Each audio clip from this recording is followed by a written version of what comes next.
ఒక రైతుకి తన పొలంలో మట్టిలో కూరుకుపోయి ఉన్న పెద్ద బండరాయి అడ్డంకిగా మారిపోయింది.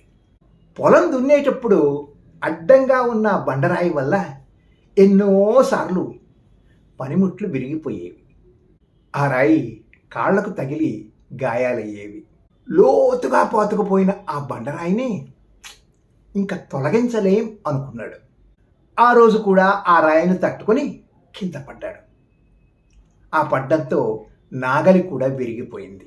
కోపం వచ్చి ఏ విధంగానైనా ఆ రాయిని పీక్ అవతల పారేయాలని అనుకొని నలుగురు స్నేహితులను పిలిచి, ఈ బండ చూడండి, పొలంలో దున్నడానికి అడ్డంగా ఉంది, తలా ఒక చెయ్యి వేయండి, ఈ బండను పీక్ అవతల పారేద్దాం అంటూ రైతు బండరాయి చుట్టూ మట్టిలో గడ్డపారతో 4 దెబ్బలు వేస్తే బండ కదిలి బయటకొచ్చింది. అతని స్నేహితులు చూసి నవ్వారు. ఏదో పెద్ద కొండను కదిలించాలి రమ్మన్నావు, ఇదేనా?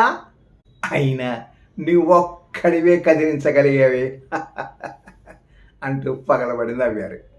ఇంతకాలం అదొక పెద్ద కొండ అని భ్రమపడ్డాడు.